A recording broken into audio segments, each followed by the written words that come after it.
Ako využiť menštruačný cyklus pri chudnutí.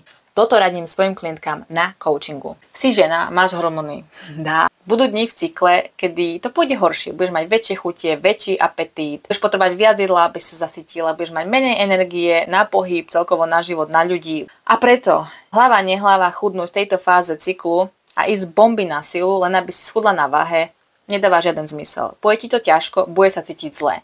Toto je správna fáza zaradiť viac oddychu, viac plnotného jedla, viac komplexných sacharidov, oddychnúť si, ak treba. Neísť bomby. Volám to udržiavacia fáza, kde je cieľom prežiť tieto dni bez újmy na zdraví.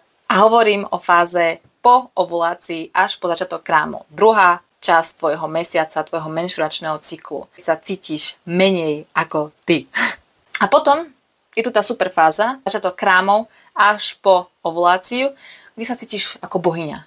A preto to môžeš využiť. Mala by si mať menšie chute, menší apetít, že v pohode na oslavu a nepreje sa. Ti nepríde, ak nemáš sladké počas dňa. Ideš bomby v pohybe, využiješ to na chudnutie. Čiže prvá fáza cyklu je na chudnutie, druhá fáza cyklu je na udržiavanie. Nemusí sa stravovať a hýbať sa rovnako v každý deň počas mesiaca, prispôsobuj si to svojmu cyklu. Ak nevieš ako, ozvi sa, naučím ťa to. To je to, čo učím na svojom coachingu. Čau.